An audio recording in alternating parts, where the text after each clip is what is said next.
Hello students, welcome to Omega Pro Classes. हम पढ़ रहे हैं टिश्यू और टिश्यू का कर रहे हैं क्वेश्चन आंसर। हमने पिछले लेक्चर में हम लगातार क्या किए हैं, क्वेश्चन आंसर करवा रहे हैं। आपने देखा कि क्वेश्चन नंबर मैंने 1 से उठाया था, डिफाइन द टर्म टिश्यू, फिर 2 3 4 5 6 लगातार हम 10 तक कर चुके थे। यहां तक क्लियर भी हो गया होगा। मैं कुछ स्लाइड दिखा देता हूं। जैसे कि क्वेश्चन नंबर 1 का आंसर ये रहा, देख लीजिए। पहला था ग्रुप ऑफ सेल्स, टिश्यू को डिफिनेशन था। दूसरा था कितने तरह के जाइलम टिश्यू होते हैं, वो भी करवा दिया। क्वेश्चन नंबर थर्ड में हमने देखा कि सिंपल टिश्यू कितने प्रकार के होते हैं, वो भी करा दिया। क्वेश्चन नंबर 4 में था आपका पैरेन्काइमा, कोलोनकाइमा, अस्क्लेरोकाइमा में कंपैरिजन करना था, वो भी हो गया। क्वेश्चन नंबर 5 हमने स्टोमाटा के बारे में देखा। 6 भी हो गया हमारा। 7 8 9 भी हमने देख लिया। और 10 हमारा क्या था, 10 भी हमने उसमें देख लिया था, क्वेश्चन में देख लिया था। आज हमारा टारगेट है क्वेश्चन नंबर 11। तो क्वेश्चन नंबर 11 पढ़ते हैं क्या क्या है। देखिए question number 10 say that for you, आपसे क्या कहना जा रहा है। क्वेश्चन नंबर 10 ध्यान दीजिएगा। 11 10 तो हमारा हो ही गया है, 11 क्या कहना चाह रहा है देखिएगा। Identify the type of tissue in the following. कौन कौन। नंबर 1 में दिया है स्किन, नंबर 2 में दिया गया है बार्क ऑफ ट्री, नंबर 3 में दिया गया है बोन, नंबर 4 में लाइनिंग ऑफ किडनी, और नंबर 5 में वास्कुलर बंडल। 5 तरह का यहाँ दिया गया है आपको एग्जाम्पल, और आपको पांचों में आइडेंटिफाई करनी है which type of tissue are found in the skin, bark of tree, bone, lining of kidney, tubule, vascular bundle. हम लोग ये क्या करेंगे, एक स्लाइड को ऐड करते हैं, है ना। स्लाइड को ऐड करने के बाद हम लोग उसको आंसर लिखते हैं। ये क्वेश्चन नंबर 11 का आंसर रहा, ध्यान से देखिएगा। इसका मैं आंसर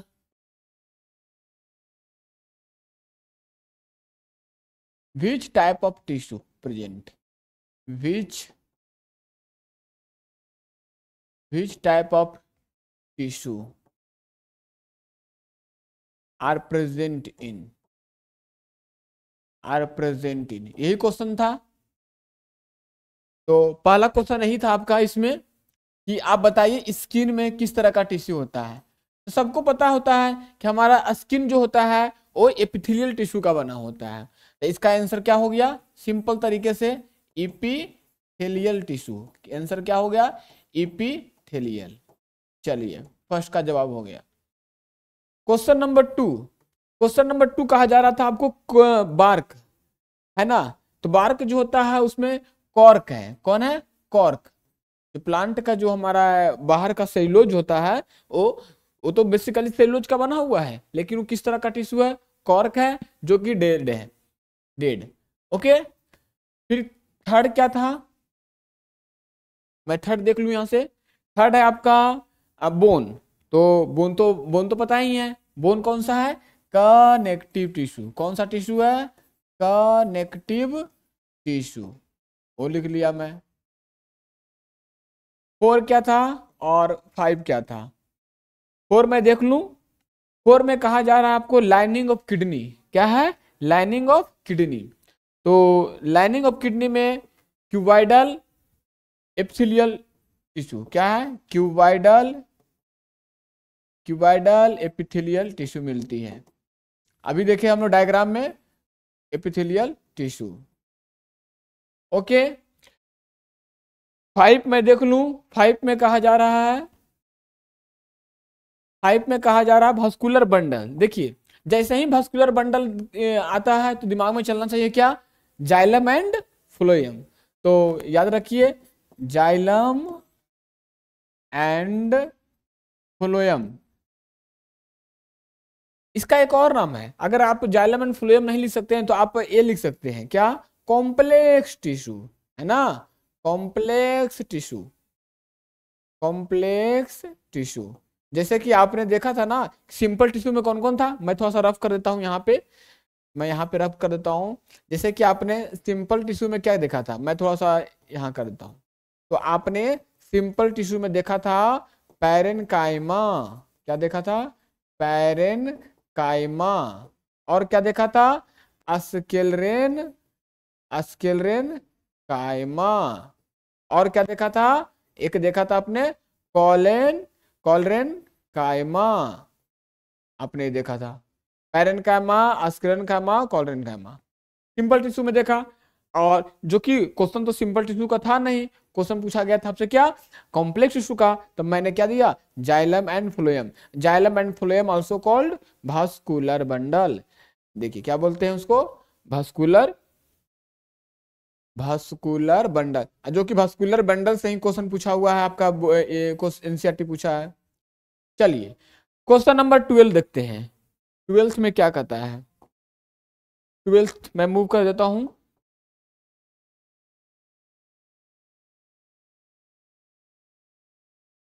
तो क्वेश्चन नंबर 12 आपसे क्या कहता है एनसीईआरटी, ध्यान दीजिएगा।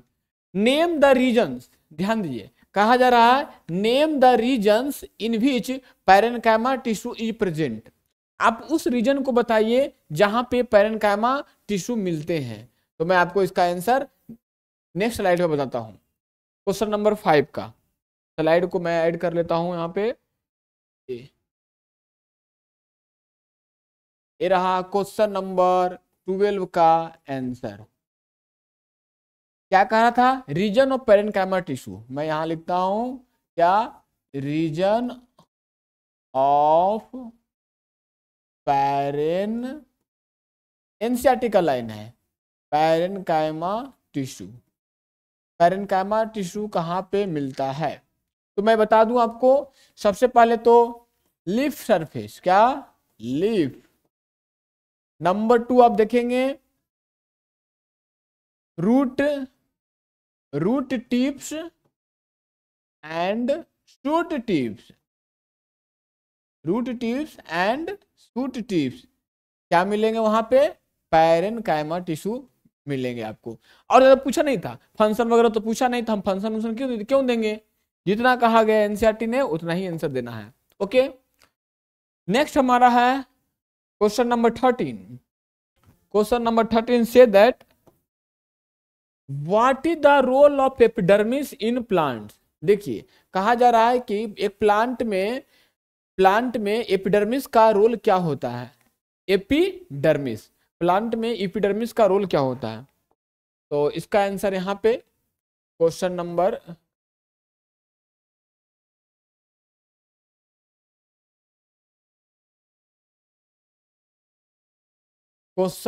13 का आंसर डायरेक्ट लिखेंगे, role of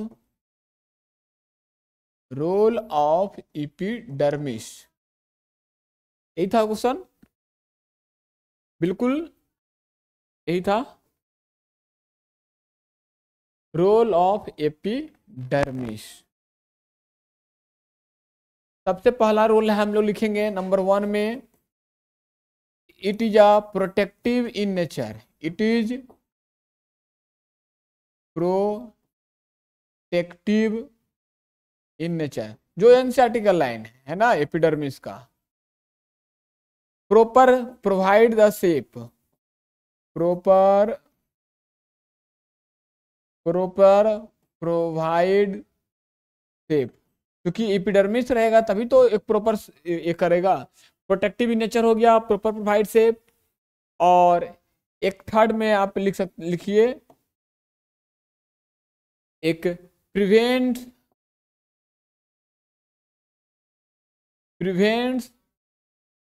degenerate of wall, degenerate of wall, उसका जो बाहर का जो वॉल है उसको क्या करेगा, खराब होने से बचाएगा, डिजेनरेट होने से बचाएगा। तो ये रहा role of epidermis.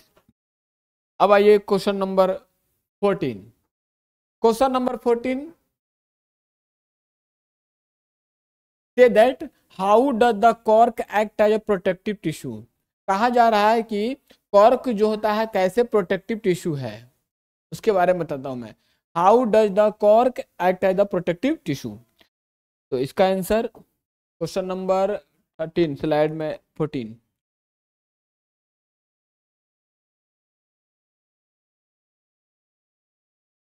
Question number 14 का answer, cork is protective in nature. Cork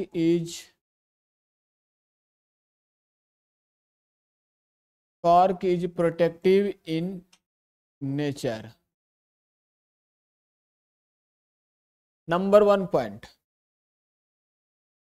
इसमें पॉइंट बना कर लिखूंगा मैं, cork is protective in nature. Cork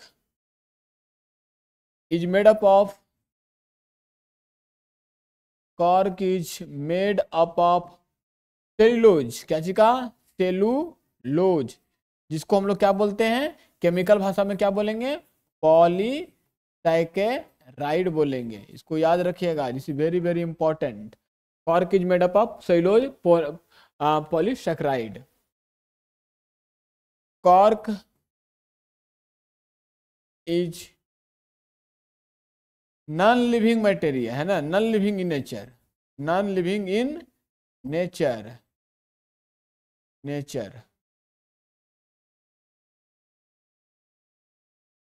it is hard, क्या? It is hard and provide stiffness, provide stiffness. Next point,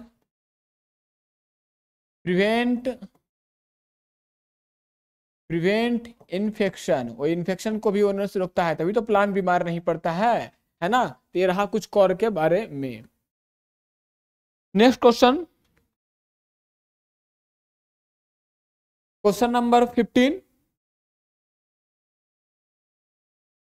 complete the following chart. देखिए chart जो दिया गया है ध्यान से देखिएगा, ये चार्ट बहुत आसान है, मैं कोशिश करता हूं इसको यहां भी भर दूं और वहां भी बता दूंगा मैं। चार्ट में क्या लिखा हुआ है ध्यान देखिएगा, परमानेंट टिश्यू है, ओके, आपको दिख पा रहा है यहाँ के परमानेंट टिश्यू है। परमानेंट टिश्यू को बेसिकली एनसीईआरटी ने क्या किया है, दो भागों में बांटा है। एक बोल दिया है कि सिंपल वाली और दूसरा बोल दिया है कॉम्प्लेक्स वाली। लेकिन सिंपल में क्या क्या, मैं इसको 1 दे देता हूं और इसको मैं 2 2 और इसको मैं 3, ठीक है। इसका सॉल्यूशन नहीं कर दूंगा मैं। तो देखिएगा परमानेंट टिश्यू दो तरह के होते हैं, सिंपल वाली और कॉम्प्लेक्स वाली। तो सिंपल वाली में क्या देते हैं कि यहाँ पे कॉलन का मदद दिया है, तो यहाँ पे हम लोग क्या भरेंगे? तो नंबर 1 में भरेंगे हम लोग पैरेन कायमा। क्या भरेंगे? पैरेन कायमा। तो हमारा पैरेन कायमा हो गया। कॉलन कायमा बीच में दिया हुआ था, कॉलन बीच में दिया हुआ था। नंबर थर्ड में क्या भरेंगे? अस्केलरेन कायमा। क्या भरेंगे? अस्केलरेन कायमा। तो इसको हाँ।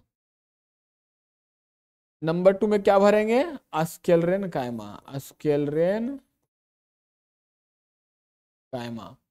और इसमें आ जाइए, कॉम्प्लेक्स में दो तरह का होता है, जाइलम दे दिया था तो हम यहाँ क्या करेंगे? फ्लोएम कर देंगे। क्या कर देंगे? जाइलम हमारा दे दिया था तो फ्लोएम कर देंगे हम यहाँ पे। चलिए इसका आंसर यहाँ लिख देते हैं हम लोग छोटा सा यहाँ पे। क्वेश्चन नंबर 15, क्वेश्चन नंबर 14 हो गया था 15, तो इसका आंसर यहाँ पे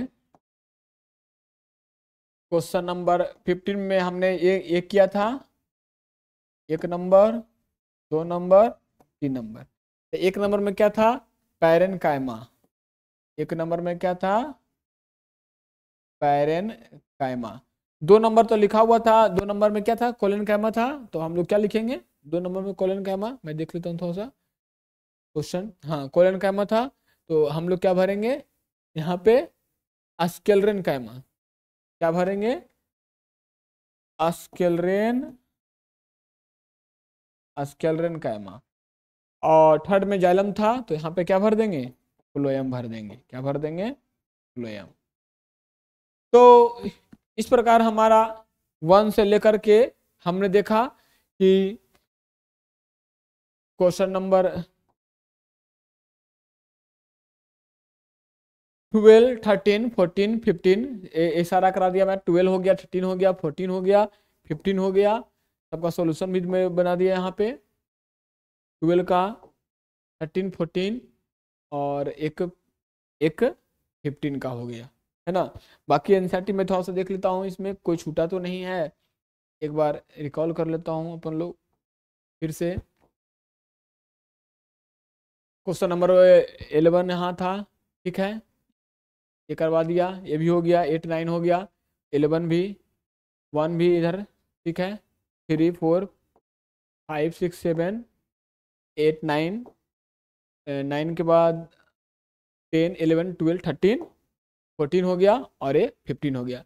इस प्रकार हमारा क्या हुआ, टिश्यू का हमने पूरा क्वेश्चन आंसर करवा दिया।